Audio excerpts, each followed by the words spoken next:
One of the things I love about the stories in the Gemara, the Agadah, is they're incredibly real. They're very, uncensored, unfiltered. And I've said this before, I say it often, that if the Gemara was written today, it would never make it past the censors. It would never be out there. But the Gemara and the sages are so consumed with living life in the most meaningful way, trying to suck the marrow out of life. That's not a statement from Chazal, that's Robin Williams.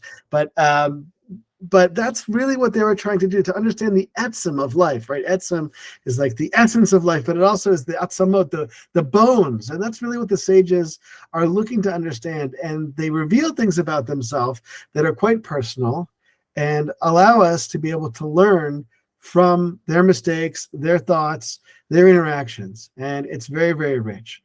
Even if those stories happen to involve, let's say, things that are a little bit what we might think are unkosher or in the realm of sexuality, things that we might think are a little bit uncharacteristic of what's becoming of a sage. Nevertheless, they're open and willing, well, at least those who wrote it, were very willing to share these details about them and allow us to be able to learn not just about them and who they are and their struggles, but most importantly, and that's really what the stories teach us about ourselves, the etzem of life, the essence of life, who we are, what our struggles are, what our challenges are, and how to deal with them, right? In a very real and frontal way. So before I won't go on any longer in the introduction because everyone's wondering, what topic is this going to be? What are they going to talk about? Let's dive right into the story. It's a great one. And we'll talk about some over 18 topics and we'll learn about ourselves as well. So let's go to the text.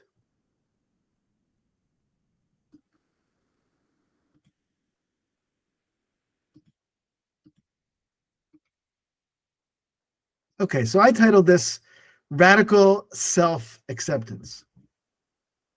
It's really about appreciating ourselves, not just the parts of ourselves that we post on Facebook and Instagram and want everyone to see, but also the parts of ourselves that are behind the scenes, behind the curtain, yet very much are a part of our reality, and accepting those parts of ourselves.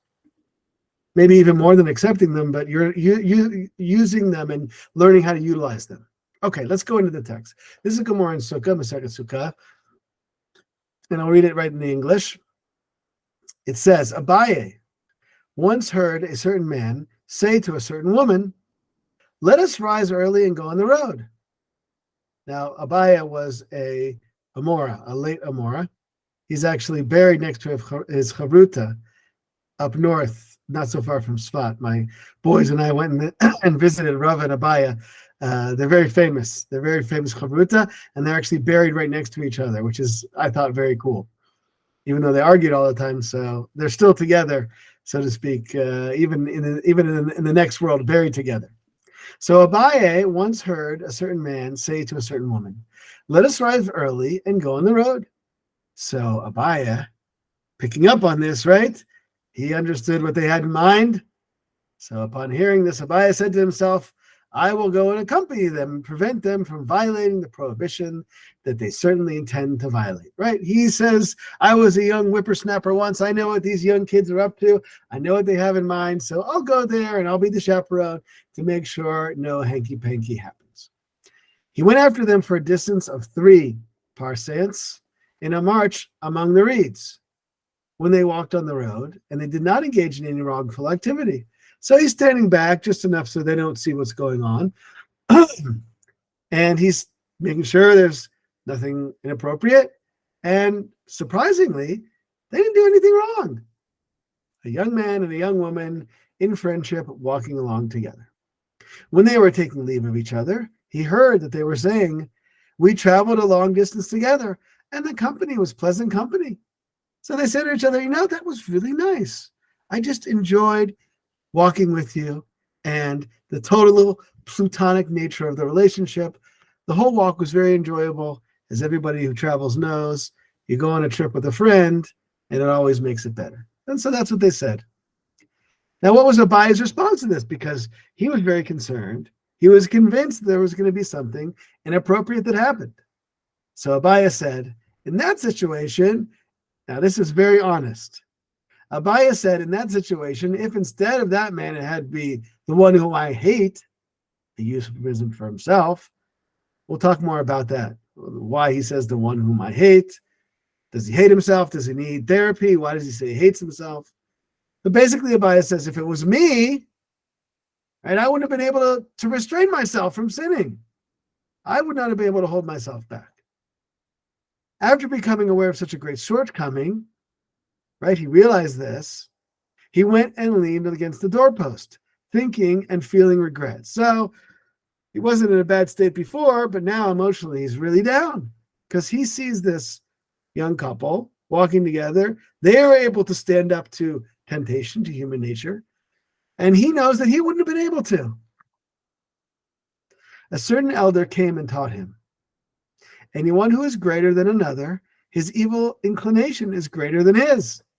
So he gets a piece of interesting advice that we're going to have to think over. But the elder came along and said, anyone who's greater than another, his evil inclination is greater than his. Therefore, Abaya should not feel regret, as realization is a consequence of his greatness. In other words, the sage came to appease him and saying, the fact that you would not have been able to restrain yourself doesn't teach you that you're weak and that you would have given in and that other guy is strong. No, it actually teaches that you're stronger than him. Why? Because your yetzer, your evil inclination, is stronger than his. And don't you know, as a general principle, the stronger one's inclination, the greater he is. So the idea seems to be as follows. The more one ascends spiritually, the more one has to have the equal and opposite force against it to pull him down, so to speak. If a person becomes very strong in the gym, right now, he started out with 50 pounds, now he's lifting 60, 70, 100, right? If he really wants to continue to build muscle, he has to be able to put more weight on, not less. So the opposite force that allows him, so to speak, to be able to continue his spiritual path upward is this evil inclination. And therefore, it comes as this balance as a person grows in their Avodat Hashem. So too does their evil inclination. That's what the elder tells Abaya, and seemingly he felt much better. He thought that he was really lowly because he would have given in. The fact that he wanted to give in actually shows his greatness.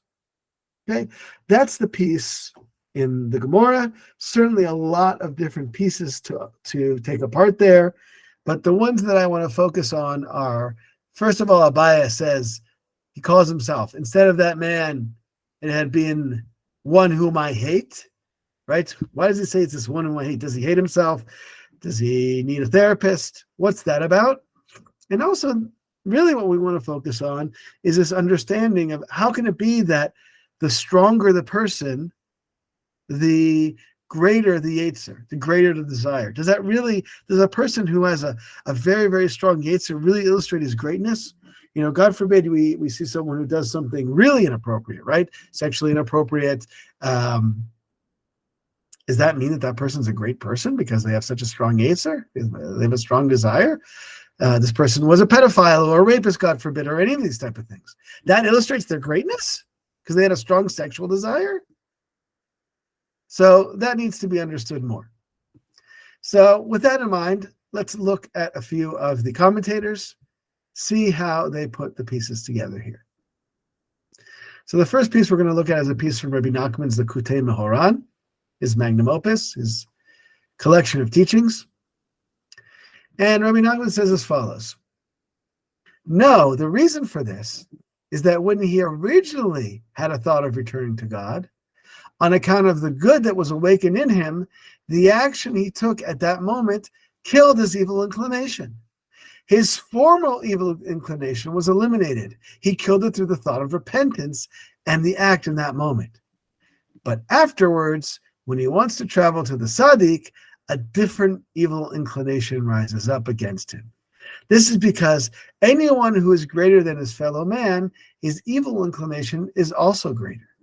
He now has a stronger evil inclination than previously. Therefore, unless he strengthens his resolve against it, the new evil inclination will gain the upper hand, and his original enthusiasm will abate.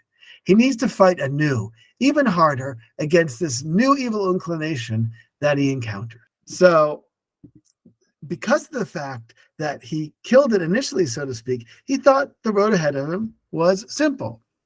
But now that he's gone on a new path, so to speak, he's going to see the Tzaddik. So therefore, there is a new Yetzer that comes upon him. And so too, I think, for each and every one of us. Our state of being a Tzaddik or a Rasha or a Benoni, and this is something that the Tanya talks about, it's not something that is static. In other words, someone isn't always in their life a Benoni, a middling person, or a Rasha, an evil person.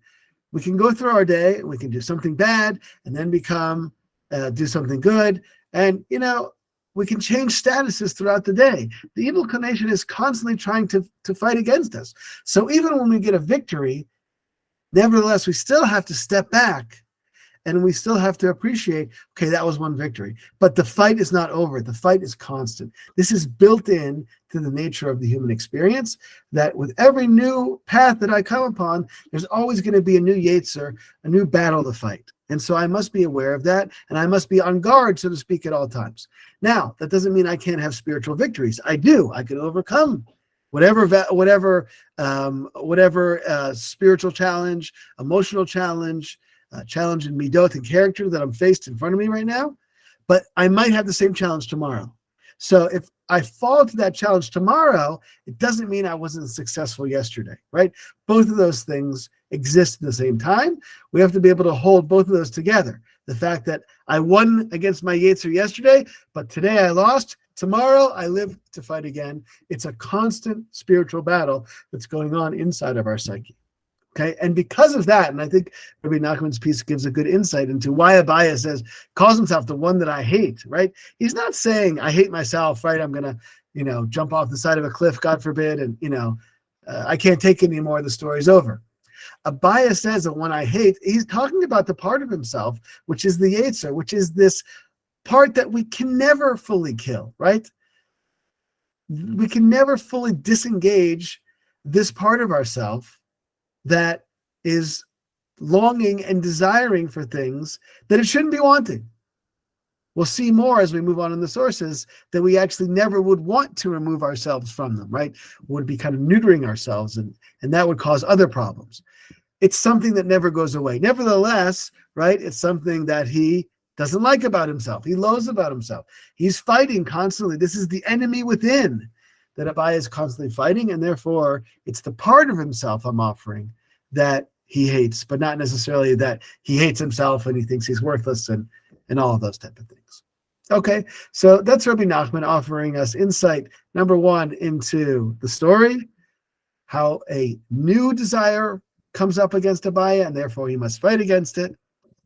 And secondly, why Abaye says this is the one who I hate. He doesn't hate himself per se, but he hates this part of himself that is this Yetzer that he's constantly in battle with. Okay, that's Rabbi Nachman.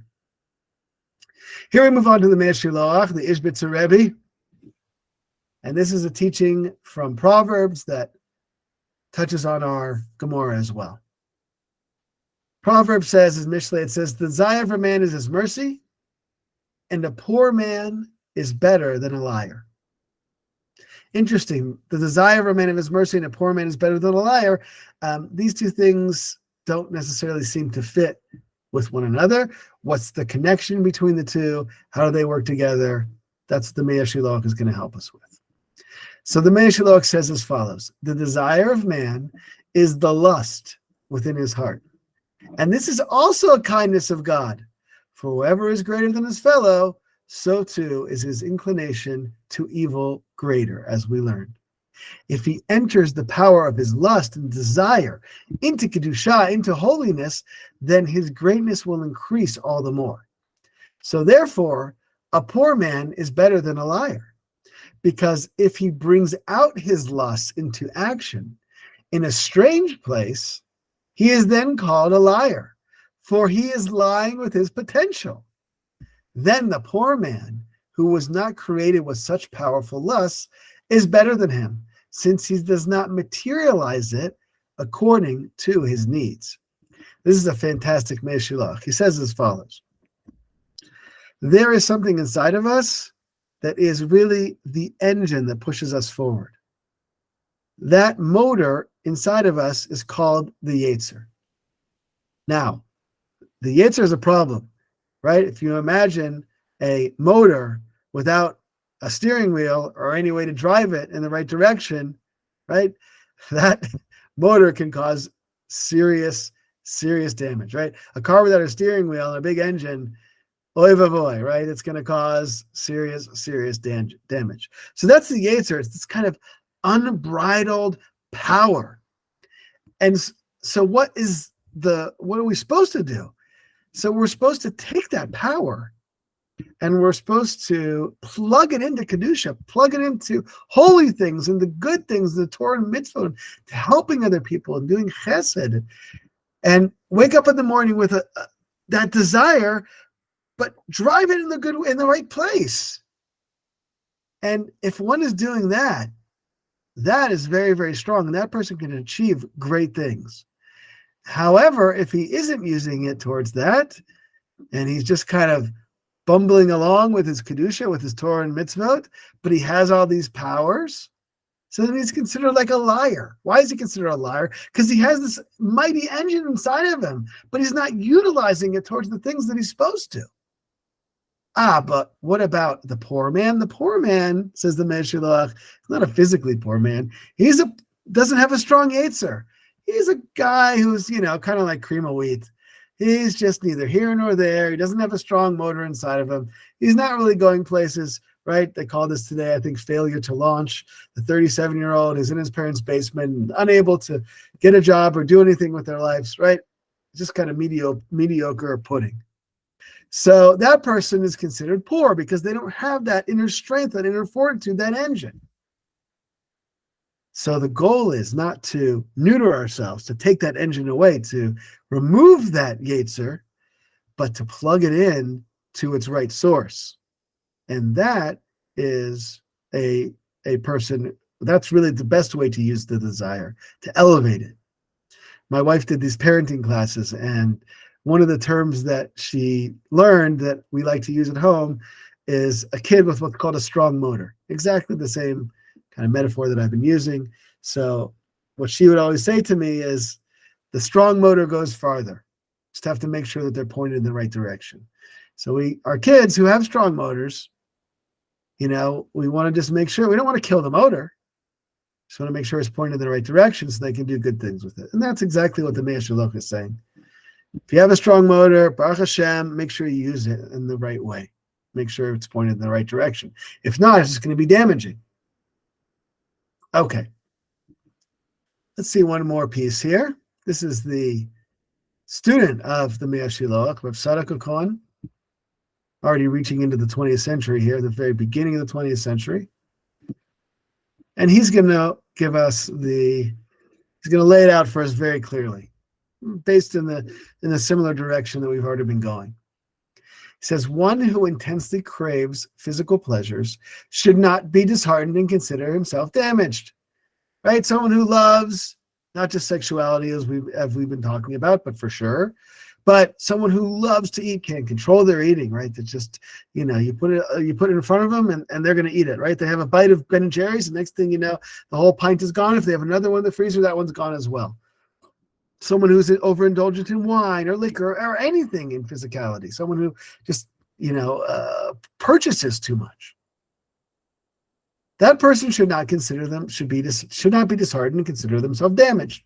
The opposite is true. His intense desire indicates that he's a ready vehicle for a relentless and passionate search for truth. Again, we just got to get this motor pointed in the right direction. Right? When he goes to the fridge and the freezer looking for food, he's not looking for food. He's looking for Hashem. He's looking for God. He's looking for truth. This is illustrated in the Talmud in Sukkah 52a. When the sage Rabbi is informed that he has exceptionally strong physical desires, he becomes distraught. Okay, as we saw in our story, Abaya initially, before the sage comes and tells him, hey, by the way, the stronger your desire, the bigger you are, he's sad. Elijah the prophet. Who was that elder? So Rav Sadok says, Elijah the prophet in the form of the elderly man then appears and consoles him by explaining that the stronger one's desire, the greater the person. By the way, in the Talmud, in stories in the Talmud, the unnamed old man is usually Eliyahu Navi. Okay. So the old man, Eliyahu, had to come and teach him this incredible secret. Additionally, we are taught that in the time to come, the righteous will see that their desire for the forbidden was like a mountain, and the evil will see that it was like a strand of hair. There is no contradiction here. Both of these statements are true, because for the righteous, their passions and desires are far greater than that of an evil person. This is very interesting. He adds on an interesting point here. So the righteous will see the desire for the forbidden was like a mountain. The righteous, their ability to be able to overcome and use this power, this engine, can push them to the highest heights, right? It can motor them, so to speak, up to the highest point. That's because they utilize that power. But the evil person, the person gives in, right? It was just like a strand of hair. That the evil person who just gave in and didn't utilize that power, they should have realized that they had this amazing motor inside of them to be able to power through it. But really, they fell, and it was as easy as light as a strand of hair, so to speak. Okay, so he says both of these are true, that the passion desires, the righteous have much greater passions and desires of the evil person. You might think that the great passions and desires of the evil person, because they're the ones pursuing it all the time. No. If they would only try, they'd be able to overcome it very easily. But the real passions and desires are in the hands of the righteous. We see that from what they're able to achieve in their life. Okay, those are the three pieces that I wanted to share with you. Hopefully we've gained a little bit of appreciation of ourselves, as we talked about with Rabbi Nachman, that inside of ourselves we have this constant battle. One can come to hate that part of themselves, but at the end of the day, and this is where we come back to the title, it really has to be a place of radical self-acceptance. In other words, this is the way you made me, Hashem. You made me with this desire inside of me. You made me with this physical desire. And you know what? Maybe it would be easier if I stripped myself of these, but that's not what you want from me. Otherwise, you wouldn't have put it in me. So I have to be aware of it. I have to fight against it, as Rabbi Nachman taught us. But as the Meir Shiloach and Rav Sadok taught us, not only do we have to fight against it, but we have to harness it. We have to utilize the power of our Yetzer, of those desires inside ourselves, and make sure they're pointed towards the right things, towards Kedusha, as the Meir Shiloach put it toward us, towards truth, as Rav Sadok told us, and the incredible things that one can achieve with that strong motor is something that we never would have been able to achieve otherwise. So we say, thank you, Hashem, for your Yetzer, for the Yetzer you gave me. Thank you for these strong desires that you gave me, because really it shows me that I have this strong motor inside me. And it's not my place to disable that motor, God forbid. It's my place to be able to utilize all the kochot, all the different abilities and powers that you gave me, and to be able to maximize them and to be able to bring them to fruition towards bringing more good into the world, towards bringing more Kedusha into the world, and towards bringing more truth into the world.